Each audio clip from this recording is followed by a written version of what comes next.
Keçid edirik. Üçüncü mövzumuz olan divar əşyalarının bərkidilməsi, bərkitmə yerlərinin təmir texnologiyası mövzusuna. Birinci baxırıq interyer nədir? Interyer binanın daxili görünüşüdür. Interyerə binanın daxili tərtibatı da deyilir. Müxtəlif siniflərdə, yəni müxtəlif şəkildə adlandırılır interyer. Deməli, nə oldu? Binanın daxili görünüşü oldu. Biz binamızın daxili görünüşünü gözəlləşdirmək üçün müxtəlif əşyalardan, güzgülərdən, rəflərdən, karnizlərdən, kitablardan, suvenirlərdən istifadə edirik. Biz bunları deməli interyerdə bərkitmək üçün müxtəlif bərkidici vasitələrdən müxtəlif bərkidici vasitələrin köməyi ilə onları divara, tavana deməli quraşdıra bilirik. İnteryerə bərkidilməli olan əşyalar üçün aşağıdakı tələblər gözlənilir. Deməli, tələblər dedikdə nəyi nəzərdə tutulur? Bərkitmə yerinin seçilməsinin məqsədə uyğunluğu, bərkidilən əşyanın təyinatı, bərkitmə üsulunun seçilməsindən asılı olaraq bərkitmənin etibarlığı. İndi bunu bu şəkildə yadda saxlayırıq. Met sözü ilə, met. M nə oldu? M deməli, məqsədə uyğunluq oldu. M məqsədə uyğunluq.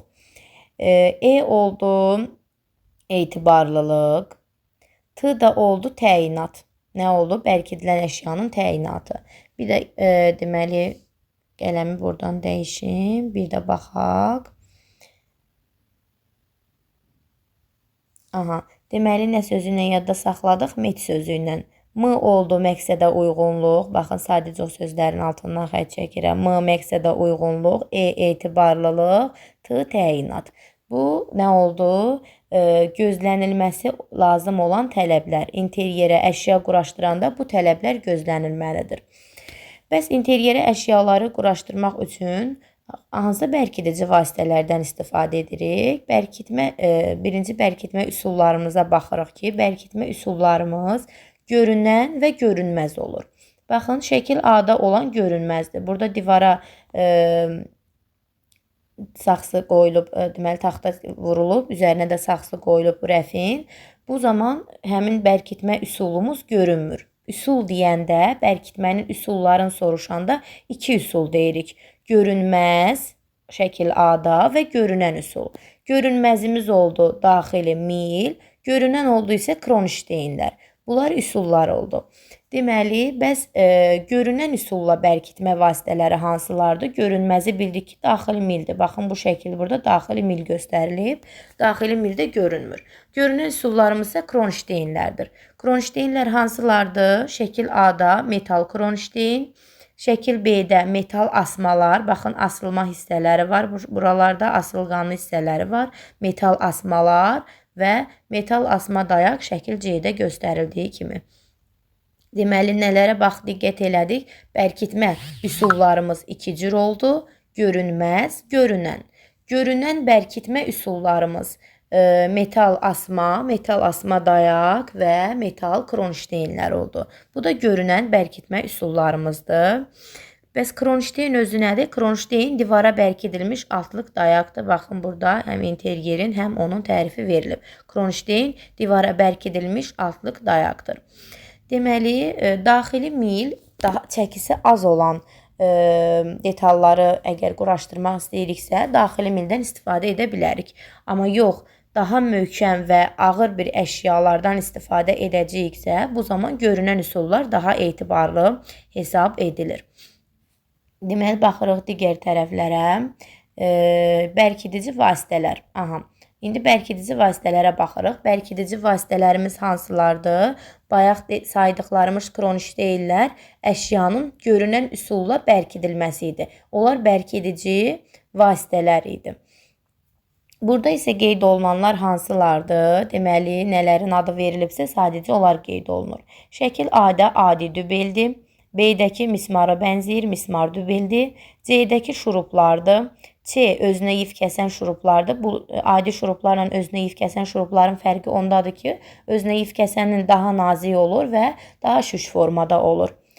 C-lər kəpənək, daha doğrusu D-dəki kəpənək dubeldir.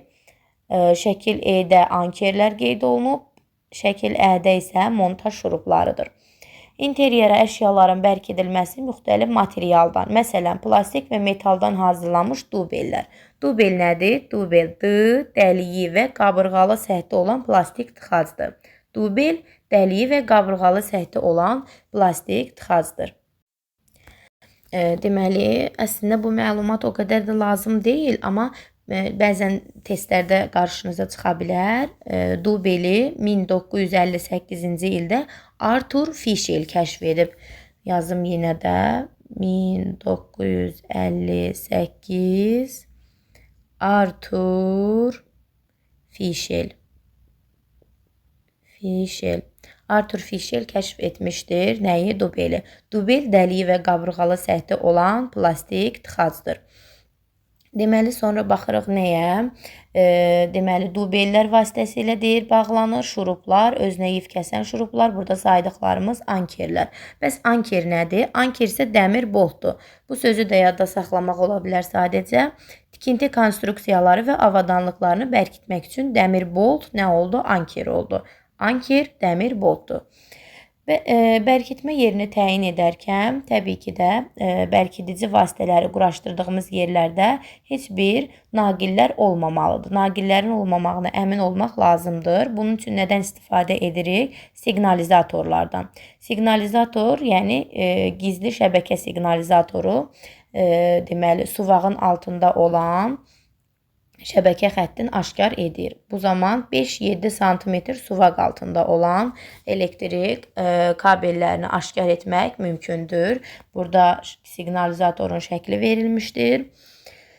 Daha sonra bərkidiciləri seçərkən divarın tikildiyi materialın növünü nəzərə almaq lazımdır. Bəli, kərpic və betondan, alçıpandan deməli olan divarlarda bərkidicilər xüsusi olaraq seçilməlidir. İndi baxırıq nəyə? Kərpic divara hansı bərkidici vasitə istifadə olunur? Tıxac və şurupdan ibarət olan mismar dubel. Kərpic divara mismarı quraşdırdıq. Kərpicə mismar. Bəs mismar dubel hansı hissələrdən ibarət olur? Tıxac 1, şurup 2. Tıxac və şurupdan ibarət mismar dubeli quraşdırılır.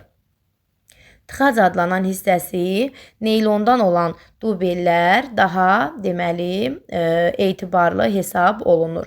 Nə oldu? Tıxac adlanan hissəsi neylondan olanlar daha etibarlı oldu.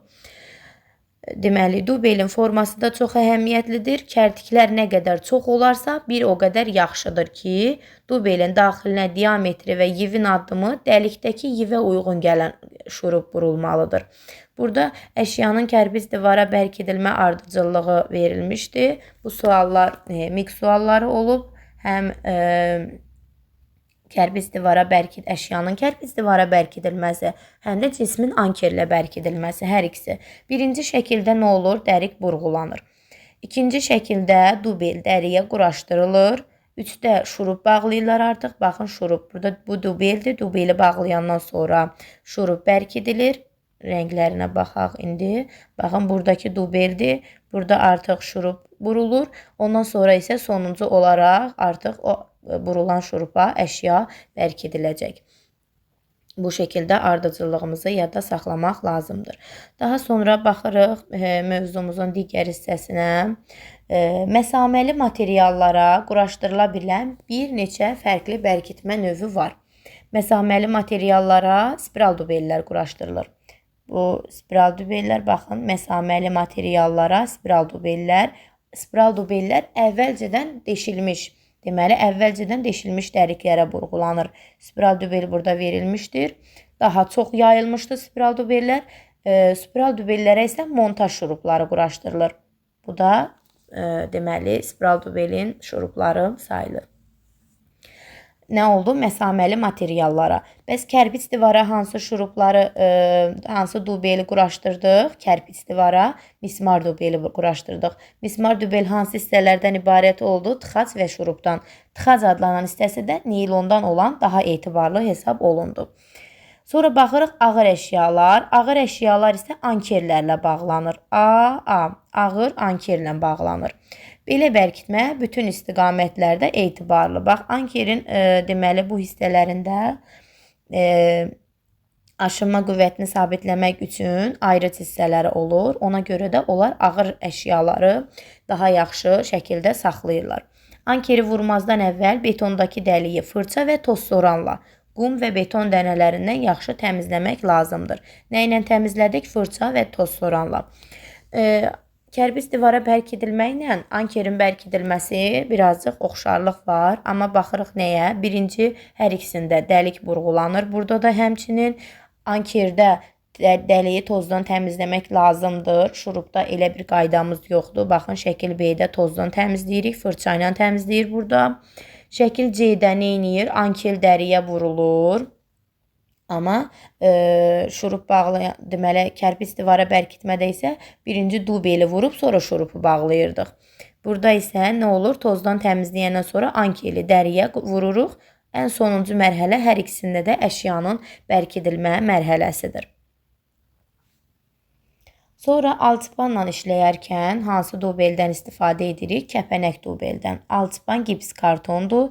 Yəni yumuşaq tavanlar nəzərdə tutulur. Hansılar oldu? Kəpənək dubellər.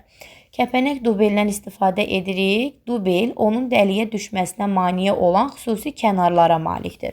İndi burada 2 sual var. Baxın, şəkil A-da nə göstərilib? Alçıpana bərk edilən kəpənək dubel göstərilib burada.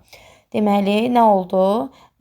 Onun xüsusi kənarları deyir, deməli, dəliyə düşməsinə maneə olur. Bu xüsusi kənarlardır. Xüsusi kənarlardır. Biz onu alçıpana vuran zaman dəliyə düşməsinə maneə olur. Uzununa bığcıqlar isə, bax, burada bığcıqlar var. Bu bığcıqlar isə sistemin dönməsinə maneə olur. Həmçinin bu şəkildə də göstərək. Sistemin dönməsinə maneə olan bığcıqlardır. Dəliyə düşməsinə maneə olan isə kənarlardır. Kənar dəliyə düşməyə icazə vermir. Bığcıqlar isə sistemin dönməsinə. Alçıpanda nə oldu? Kəpənək dubeldən istifadə etdik. Bəs məsaməli materiallara nə quraşdırmışdıq? Məsaməlilərə, deməli, spiral dubel quraşdırmışdıq. Spiral dubellərə isə montaj şuruplar quraşdırılır. Spiral dubellər əvvəlcədən deşilmiş dəliklərə quraşdırılır. Ağır əşyalarda hansından istifadə etdik? Bəli, ağır əşyalarda isə ankerlərdən istifadə etdik. Daha sonra əşyanın bərkitmə üsulu onun çəkisindən və divarın materialından asılıdır. Nədən asılı oldu? Əşyanın çəkisindən və divarın materialından. Əşyanın çəkisinə deyəndə nəyi nəzərdə tutduq? Dedik ki, yüngül əşyalar olanda görünməz üsuldan istifadə edə bilərik. Amma ağır olursa, görünən üsuldan istifadə etməliyik. Çünki görünməz daxili mil ağır əşyanın çəkisini saxlaya bilmir. Divarın materialı da dedik ki, kərpicdə mismardan istifadə olunur, məsaməlidə spiraldan istifadə olunur, ağır əşyada ankerdən istifadə olunur, alçıpanda kəpənək dubeldən istifadə edilir. Bu da divarın materialı nəzərdə tutulur. Deməli, taxta divara deyir, mismar vurmaq, şurup vurmaq asandır. Yalnız əvvəlcədən onların yerləşmə nöqtələrini biz ilə nişanlamaq lazımdır. Nə oldu? Biz oldu. Kərpic divarda ucluğu möhkəm ərintidən, həm kərpicdən, həm də betondan olan divarlarda ucluğu möhkəm ərintidən hazırlanmış spiral şəkilli burğusu olan drilin köməyi ilə deşik açılır. Əgər burğumuz yoxdursa, bu zaman deşik açan və şilyanburdan istifadə edə bilərik. Bu deşik açandır, bu da şilyanburdur. Bu zaman alət divara perpendikulyar tutulur. Baxın, bu da bir ardıcıllıq kimi nəzərdə tutulur. Aləti divara perpendikulyar tutduq. Əvvəlcə zəif, perpendikulyar nə deməkdir? Bu divardır, bu da perpendikulyar şəkildə tuturuq. Əvvəlcə zəif, sonra getdikcə güclü, ikinci zəif zərbə, sonra güclü zərbə vurulur. Hər zərbədən sonra deşik açan və şilyanbur öz oxu ətrafında nə edilir? Kiçik bucaq altında fırladılır. Bu da deməli kərpic divarın şilyanburla, deşik açanla açılma prosesinin ardıcıllığıdır. Şilyanbur kərpic beton divarda deşik açmaq üçün xüsusi alətdir. Bu şilyanburdur. Sonra baxırıq mövzumuzun davamına. Daha sonra deyir ki, alınan deşiyə dubel vurur. Biz deməli şilyanburla deşik açdıq. Aldığımız deşiyə dubel quraşdırırıq. deməli nə olur? Deşiyə dubel vurulur. Təxminən deşiyin diametrindən 1-2 mm böyük olan tıxacdan istifadə olunur. Dubeli quraşdırandan sonra deməli tıxacımız 1-2 mm böyük olmalıdır. Vurulmuş tıxac divardan kənara çıxmamalıdır. Bax, tıxacı soruşursa, tıxac divardan kənara çıxmır, amma şurupu soruşursa, şurup 2-3 mm qabağa çıxır. Tıxacın diametrinə, uzunluğuna uyğun şurup vurulur. Şurupu burduq, bərkitdik. Şurup divarın səthindən 2-3 mm qabağa çıxmalıdır. Amma tıxac çıxa bilməz. Həmin təmir zamanı köhnə tıxac və şuruplar diametri əvvəlkindən bir qədər böyük olan ilə əvəz olunmalıdır. Deşik açan, burada təhlükəsizlik qaydalarına baxırıq. İndi deşik açan və şulyambur ilə işləyərkən əlcək və qoruyucu eynəkdən istifadə etməliyik. Yalnız işə yararlı alətdən istifadə etməliyik. Dreli işlədiyimiz zaman bir nöqtədə sabit tutmalıyıq. Əgər hündür divarda deşik açmaq istəyiriksə, o zaman nərdivandan, kətildən, stuldan istifadə etməliyik. Bu mövzumuz da bu qədər.